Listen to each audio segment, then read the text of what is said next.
Welcome back to WCI-TV. I'm Ed Highland, and WCI-TV brought to you by Tower MSA Partners. I'm joined now by Tammy Bradley, who's with Enlyte. Tammy, thanks so much for coming by and joining us. Oh, thank you for having me. Great presentation, talking about a very important subject. Tell us about your presentation on PTSD. Sure.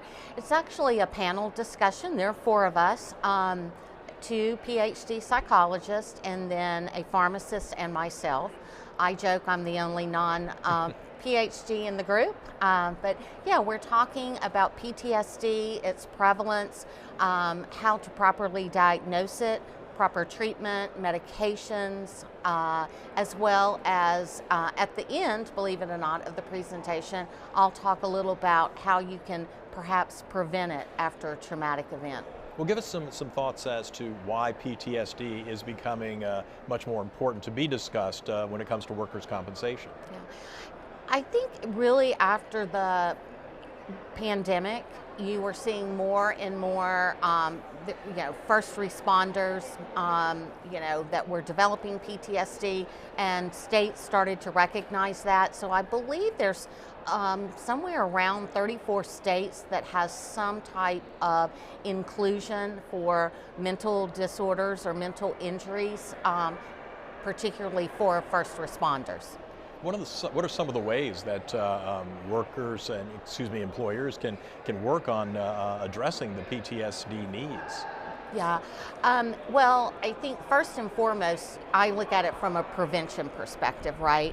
When a traumatic event occurs, whether it's, witnessing a traumatic event at the workplace or a violence at the workplace or even maybe natural disaster, employers really need to have a crisis response program in place. So a plan in place before it ever happens. And what we do from a prevention perspective is we do critical incident stress management, where we go in and work with the employees immediately following the event to really hopefully prevent crisis, any type of PTSD from developing in the future. But it's really about just supporting them and their needs in those first few hours, days after the event. I might digress just a moment here to talk about, picking up on a point you mentioned about having some insight before it actually happens. Mm-hmm. So do you have an aspect of the program or the introduction to the program where people can be monitored, if you will, or the early signs of PTSD mm-hmm. can be recognized mm-hmm. before it develops into some full-blown mm-hmm. issue? Yeah, that's an interesting point, because for PTSD to be diagnosed, there are certain key diagnostic criteria that must be met, and the symptoms must be present for at least 30 days for PTSD to be diagnosed. So you have a lot of time before then to work with a person and hopefully prevent it from escalating to that point. What are some of the ways that partnerships and relationships can help in this situation?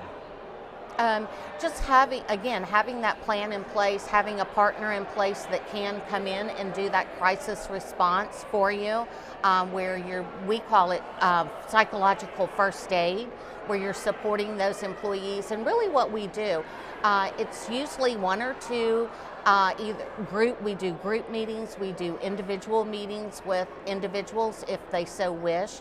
And usually after 1 to 2 meetings, we know whether or not this person is going to need more professional ongoing help. And that's when we will help make a referral out, whether it's to their into their health plan if it's not covered under comp, because again, many of these situations are not, if it's psychological. We will help get them that referral to their EAP, to their health plan, or in those cases where the employer has no resources like that, we'll refer into a community resource for ongoing care. And certainly a very important topic. Tammy Bradley, thank you so much for coming by and sharing with us today. Thank you. This is WCI-TV, brought to you by Tower MSA Partners.